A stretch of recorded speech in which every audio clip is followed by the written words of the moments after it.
Good evening. I'd like to welcome you to tonight's council meeting. Before we go into the Pledge of Allegiance, we will have our invocation. If you would, please stand.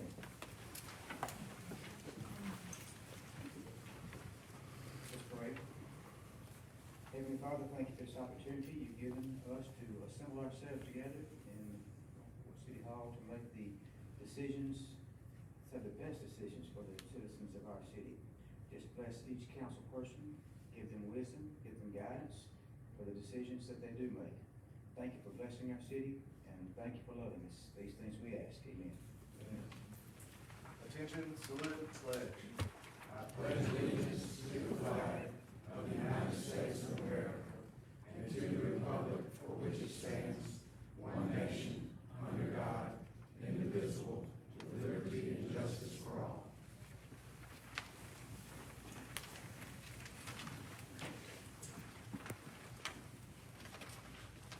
Ms. Webb, call roll, please. Bobo. Present. Councilman Washington. Here. Pro Tem Hinton. Present. Councilwoman Dykes.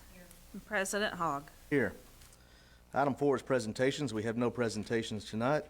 Item 5 is approval of the agenda. Is there a member of council that would like to move to approve the agenda for the August 2nd, 2021 council meeting as printed? So moved. That's a motion by Councilwoman Bobo. Is there a second? Second. Second by Councilman Washington. Any questions or comments? Hearing none, Ms. Webb. Councilwoman Bobo. Yes. Councilman Washington. Yes. Pro Tem Hinton. Yes. Councilwoman Dykes. President Hogg. Yes. Item 6 is visitors to address the council. We have one member that has signed up to speak, Mr. Eric Smallwood with Bellwood Subdivision. Mr. Smallwood, if you would come to the podium, state your name and address for the record, and also remember that you have a 3-minute time slot for speaking tonight. Okay. Thank you. My name is Eric Smallwood. My address is 1318 21st Avenue, Northport, Alabama, 35476. I'm here today to petition to the council to close the entrance for the safety of our residents off of 20th Avenue that comes into our neighborhood right there off of 20th Avenue. We've had a lot of cut-through traffic over the past years. My wife and I have been there 15 years in the neighborhood, and we absolutely love where we live. We also have had a lot of speeding through our neighborhood, disregarding the stop signs in our neighborhood. I have 3 young kids. I have a 9-year-old, a 6-year-old, and a 3-year-old. So it's very difficult sometimes for us to get outside and play just from a lot of the speeding and disregard for the stop signs that we have. It's also difficult sometimes when we walk along sometimes the roadway, and we do have a lot of cars that turn that corner really sharp. And what a lot of people do is they come off 20th Avenue, cut through our 21st Avenue, and then go over to 13th Street toward Main Avenue. That happens quite often, and speeding is obviously a huge issue there also. My kids especially have a hard time riding their bikes, right through there, just due to the heavy load of traffic that cuts through a lot. We've actually, in the past month or two, we had a high-speed chase through our neighborhood, knocked out one of our neighbors' mailboxes. It happened about, I think, around 2 a.m., something like that, one night. Also caused, obviously, a lot of property damage right there on the corner where we're looking at getting it closed off. We also have some letters that Jody Jobson and Miss Nene got signed from the police and fire, saying that it would not hinder the response time of the entrance right there for them to be able to respond to any kind of emergency that may be needed. And also we have a signed petition from our neighborhood saying that we would like to get this permanently closed off, just to cut off some of this high-speed stuff going on. The cut-through traffic is really the main issue, and for the safety of our residents and our kids. Thank you guys so much. Okay. Thank you, Mr. Smallwood. I do know that having any type of speeding or disregard for stop signs or anything with small children is definitely an issue that has to be looked at. But of course, with everything else, if you do something, you can make one group happy and you can make one group upset. So, lots of pros and cons that go into any decision that is made. I will ask, engineering, is there anything that you can add to this, in regards to the 20th Avenue? Yes, sir, we did look at this request and reviewed it with the fire chief. Unfortunately, it won't meet the fire code. So fire code requires a turnaround for an apparatus if the distance is longer than 200 or 150 feet. In this instance, if we do close the road at 20th Avenue, it'll be 215 feet. So the neighbor would have to identify an area to actually dedicate right away and construct a turnout for fire, for it to meet fire code. Is there houses right up next to that closure? Yes, sir. So basically, somebody had to lose their house to, Yes, they would have to, somehow they'd have to come up with some property to construct that turnaround. gotcha. Okay. Are there signs up now? Are there signs up now that say, I know that,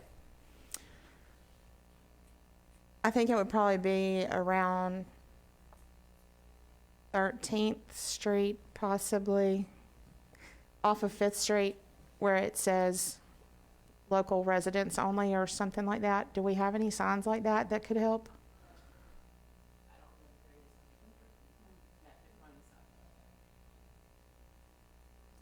Be glad to ask for Public Works to look at those, so long as they meet MUT.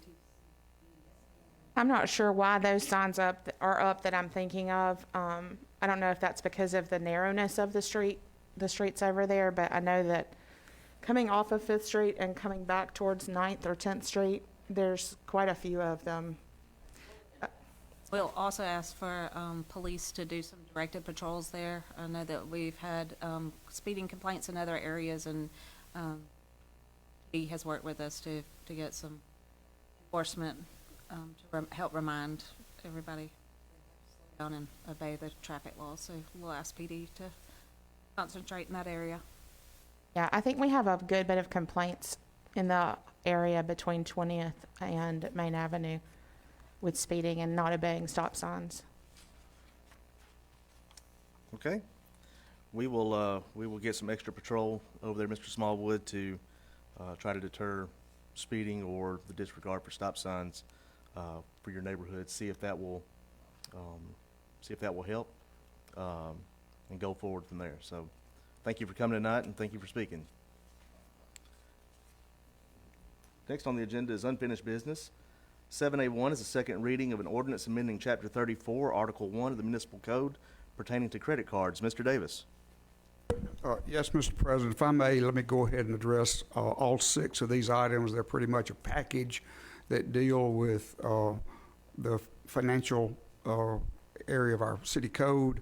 Some of these have been requested by our auditors. Some have been requested by the finance department. Mr. Davis, can we wanna go do each through one at a time? by one, just That'd be fine. since it's the second reading and we're voting tonight? All right, the first one deals with credit cards. It has clarifies that the customer would pay the convenience fee if they choose to use a credit card. Okay. Is there a member of council that would like to move to adopt this ordinance amending Chapter 34, Article 1? So moved. That's a motion by Councilwoman Bobo. Is there a second? Second by Councilman Washington. Any questions or comments? Hearing none, Ms. Webb. Councilwoman Bobo, Yes. Councilman Washington, Yes. Pro Tem Hinton, Yes. Councilwoman Dykes, Yes. President Hogg. Yes. Mr. Davis, 7A2 is the second reading of the ordinance amending the municipal code by adding code provisions for a municipal debt policy. Yes, Mr. President, this was requested by auditors. Basically, what it's doing is formalizing what we have done in the past. It just sets out criteria in our code for how we handle municipal debt. Okay, so basically just putting what we're doing on paper in a formalized manner. Yes, sir. Okay. Is there a member of council that would like to move to adopt the ordinance amending the municipal code by adding the code provisions for municipal debt policy? So moved. That's a motion by Councilman Hinton. Is there a second? Second. Second by Councilwoman Dykes. Any questions or comments? Hearing none, Ms. Webb. Councilwoman Bobo, Yes. Councilman Washington, Yes. Pro Tem Hinton, Yes. Councilwoman Dykes, Yes. President Hogg. Yes. 7A3 is a second reading of an ordinance amending the municipal code by adding section regarding investments of municipal funds. Yes, Mr. President, this again was requested that we formalize what we've been doing in the past by our accountants, and it just sets forth guidelines and criteria to invest our city funds. Okay. Is there a member of council that would like to move to adopt this ordinance? So moved. Motion by Councilwoman Dykes. Is there a second? Second. Second by Councilwoman Bobo. Any questions or comments? Hearing none, Ms. Webb. Councilwoman Bobo? Yes. Councilman Washington? Yes. Pro Tem Hinton? Yes. Councilwoman Dykes? Yes. President Hogg? Yes. 7A4 is the second reading of an ordinance amending provisions in Chapter 66 in the Municipal Code to require electronic filing and payment of certain taxes. Yes, Mr. President, this was requested by the city administrator and by finance. The state of Alabama requires businesses to file sales and use taxes online, and this would require our residents to, or excuse me, our businesses to do the same for the city taxes. This would save us in manpower. The businesses are filing electronically anyway, and there is an escape provision. If there's some reason they could not file these taxes electronically, it could still be filed by paper if they meet certain criteria. I totally understand. It's bringing us up to speed with what the state is doing as well. So I will move to adopt the ordinance amending the provisions of Chapter 66 of the Municipal Code to require electronic filing and payment of certain taxes. That's in the form of a motion. Is there a second? Second by Councilman Hinton. Any questions or comments? Hearing none, Ms. Webb. Councilwoman Bobo? Yes. Councilman Washington? Yes. Pro Tem Hinton? Yes. Councilwoman Dykes? Yes. President Hogg? Yes. 7A5 is the second reading of an ordinance amending the municipal code by adding a capital asset policy. Mr. Davis. Yes, this was also requested by auditors. Basically, this gives us a better handle on the equipment and property the city owns, and sets forth what we've been doing, again informally, but sets forth in our code exactly what we should be doing to clarify and list all of our assets on an annual basis. And for depreciation, et cetera, correct? Yes, sir. Okay. Is there a member of council that would like to move to adopt the ordinance amending the Northport Municipal Code by adding the capital asset policy? So moved. That's a motion by Councilwoman Bobo. Is there a second? Second. Second by Councilman Washington. Any questions or comments?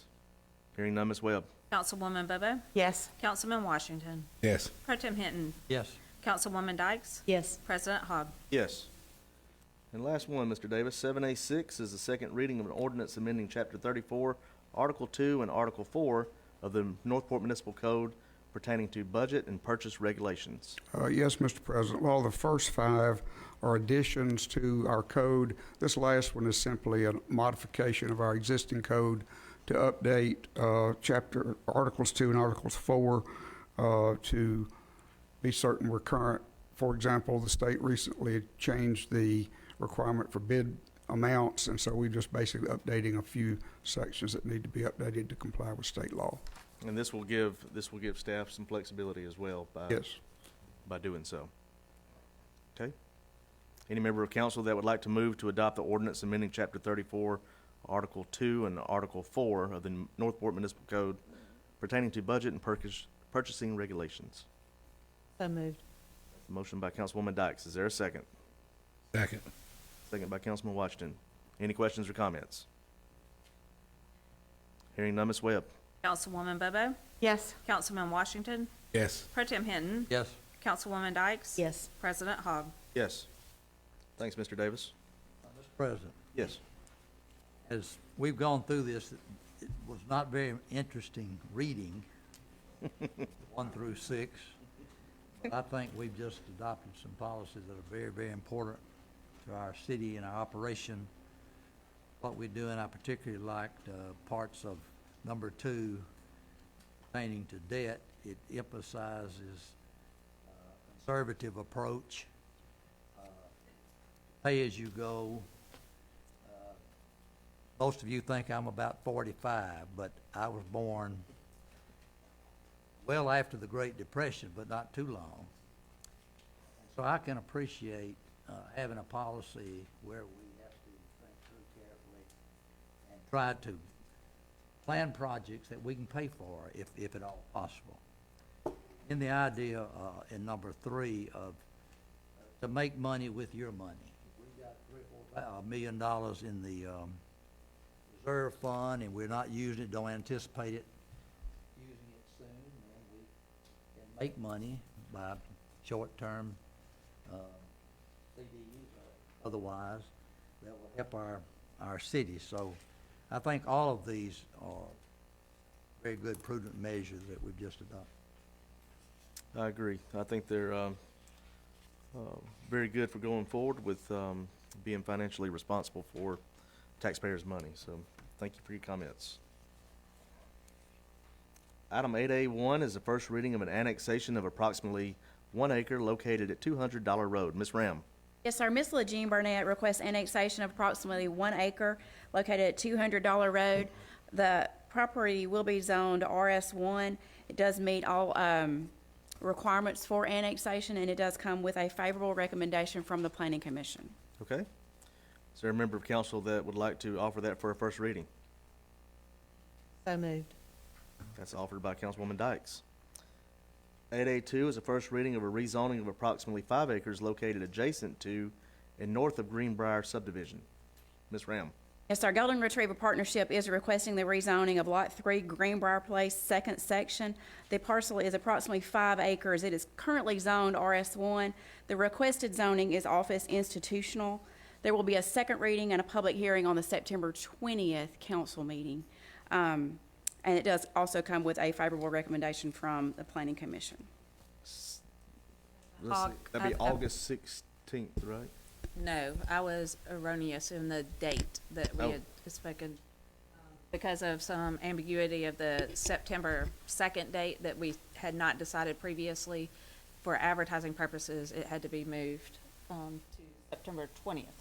Because of the holiday, so, Correct. And our advertisement requirements. okay. So for everybody that is interested, it'll be, the voting will actually occur on September 20th. And I apologize to those of you who I thought I've spoken to in regards to the August 16th date. Okay, so just to clarify, September 20th council meeting will be the second reading of the rezoning of approximately 5 acres adjacent to and north of Greenbrier subdivision. Okay. Tonight is just a first reading of this. I know there might be some people here from Greenbrier subdivision that wanted to come. I did speak with Greenbrier earlier today, and we discussed there was some things that they wanted to get some additional clarification on, and working with the city staff to get that. And then also, I have told them to let the mayor and any council members know of any items that they might have a concern with by emailing any of us, and they can find that information on the city website at cityofnorthport.org. So tonight is just a first reading. No vote will be taken in regards to this, and as clarified, September 20th will be when the vote takes place on the rezoning of approximately 5 acres located adjacent to and north of Greenbrier subdivision. So is there a member of council that would like to offer this for a first reading for tonight only? I will offer it since it's the first reading. Okay. That is offered by Councilman Hinton. 8A3 is the first reading of a permanent resolution accepting maintenance for municipal public improvements, except final layer for property located at Trestle Square, Phase 1. Ms. Tubbs. Yes, sir. This is a formality that we need to go through to accept our subdivisions. Once we sign the final plat, this subdivision is ready to be accepted, and this is for the first reading of Trestle Square. Okay. Is there a member of council that would like to offer this for a first reading? So moved. Okay, that's offered up by Councilwoman Dykes. 8A4 is first reading of a permanent resolution accepting maintenance for municipal improvements with the exception of final layer of asphalt for Grand Point Phase 5. Ms. Tubbs. Yes, this is also another subdivision that we need to accept for maintenance, Grand Point Phase 5. Okay, I'll offer that for a first reading. 8B1 is resolution authorizing the city administrator to enter into an agreement with Kimley Horn and Associates Incorporated for on-call grant services. Ms. Webb. Yes, sir. As we have discussed amongst council and with the community as a whole, the city of Northport needs to seek grant funds for leveraging our local dollars to get greater projects. This will be a consulting agreement with Kimley Horn in the amount not to exceed $25,000 for them to assist us in writing grants of multiple purposes for the items that have been identified by staff as well as council and mayor as priority items. I also did see that, that we had something out there for employment, if anyone is a grant writer that wants to apply. Have an employment position for grants manager, and that is the back of the house kind of person that'll actually handle the paperwork and the documentation of all grants that we receive. Consulting agreement is to actually help us write grants and procure those grants. So Right. we'll have someone in-house that will handle anything that's awarded. As you know, we've been recently awarded 3 MPO projects, and additional things that are coming through ALDOT, we believe are on the horizon, and so it's important for us to have someone in-house to help manage those items. Without those, we would have not been able to do those. So that's a huge step and something very good for the city to have that. So is there a member of council that would like to move to adopt the resolution authorizing the city administrator to enter into an agreement with Kimley Horn and Associates for on-call grant services not to exceed $25,000? So moved. That's a motion by Councilwoman Bobo. Is there a second? Second. Second by Councilman Washington. Any questions or comments? Hearing none, Ms. Webb. Councilwoman Bobo? Yes. Councilman Washington? Yes. Pro Tem Hinton? Yes. Councilwoman Dykes? Yes. President Hogg? Yes.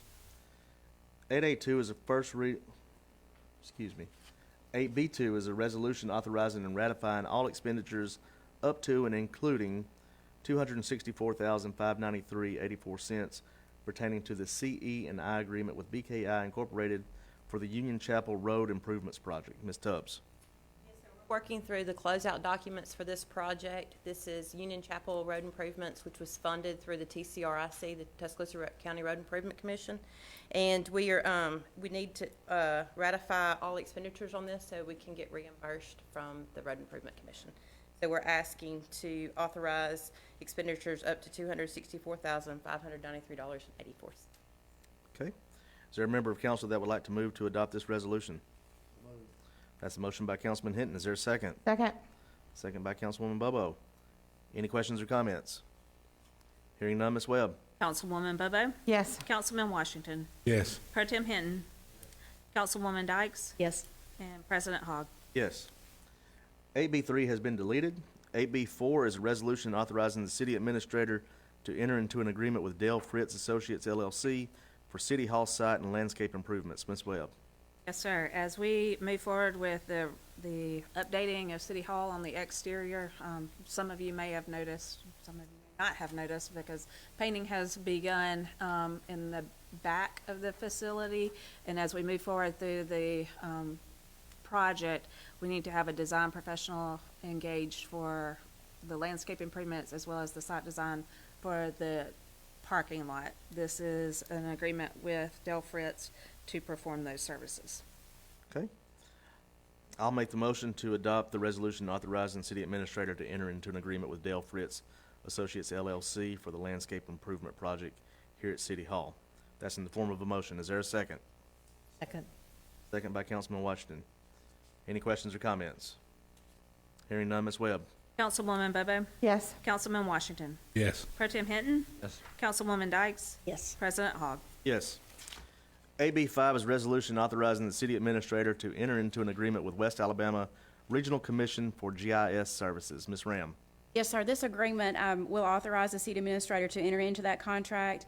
The hourly rate is $70 per hour, not to exceed 80 hours of work per month.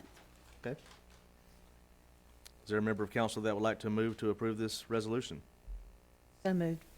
Motion by Councilwoman Dykes. Is there a second? Second. Second by Councilman Hinton. Any questions or comments? Hearing none, Ms. Webb. Councilwoman Bobo? Yes. Councilman Washington? Yes. Pro Tem Hinton? Yes. Councilwoman Dykes? Yes. President Hogg? Yes. 8C is our consent agenda. This ranges from minutes, bill listings, PO requisitions, and travel and training. Is there a member of council that would like to move to approve the consent agenda as printed? That's a motion by Councilman Washington. Is there a second? Second. Second by Councilwoman Dykes. Any questions or comments? Hearing none, Ms. Webb. Councilwoman Bobo, Yes. Councilman Washington, Yes. Pro Tem Hinton, Yes. Councilwoman Dykes, Yes. President Hogg. Yes. Item 9 is reports of special committees of council. If there's a member of council that would like to report anything from their committee. Okay. Item 10 is public hearings. We have none tonight. Item 11, city administrator's business. Ms. Webb. Yes, one item I wanted to highlight for our citizenry is that the Small Business Administration has a disaster loan center set up here in City Hall, right across the hall, actually, from council chambers, and they are open from 9 a.m. until 6 p.m. until this Thursday at 6 p.m. Their purpose is to provide low-interest loans to those who qualify, who were suffered damage as part of Tropical Storm Claudette on June the 19th. This is open to individuals and businesses as well. If you would like to make application, they do take walk-in traffic, or you can apply online. If you will check the city's website or our social media posts, you can find additional information as well as the ability to apply online. I'm very happy to report that as of the close of business on Saturday afternoon, we had about 47 individuals actually come in for face-to-face interaction. We had received 24 applications that were completed applications, 12 additional that were in process at that time. So we are beginning to see some relief given to our citizens, and even though the disaster relief center is here at City Hall, it is open to any resident of Tuscaloosa County to make application for these loans. If we can provide any additional information, we'll be glad to try to answer any questions. Okay. And just make sure that everyone goes to the city website if they need to. Okay, anything else? All right, no departmental business tonight. Item 13 is mayor and council members' business. We'll start with Mayor Herndon. Thank you, Mr. President. Just want everybody to keep in mind, of course, I've been posting as often as possible to please be COVID aware. Updates I get from our medical teams are that the virus is increasing in our area and in other parts of the nation. You see tonight where the council has separated more than what we have been the last few months.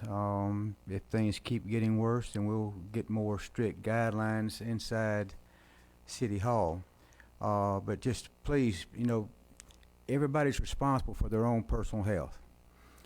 You need to make good decisions, make wise decisions, make informed decisions for you and your family and for those around you. So, like I said, please be COVID aware.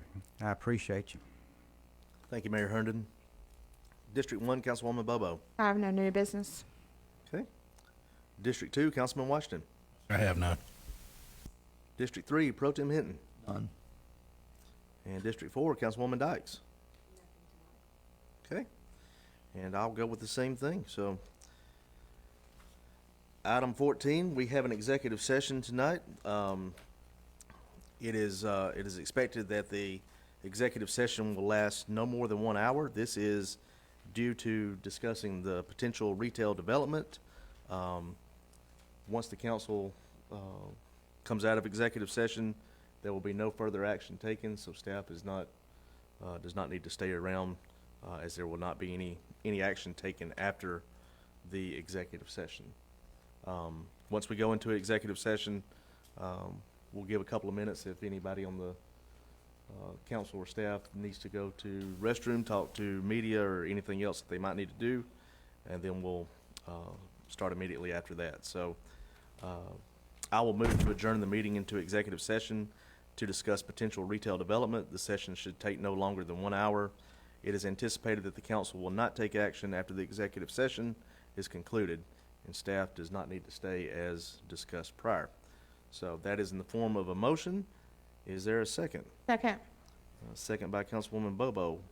We are in executive session.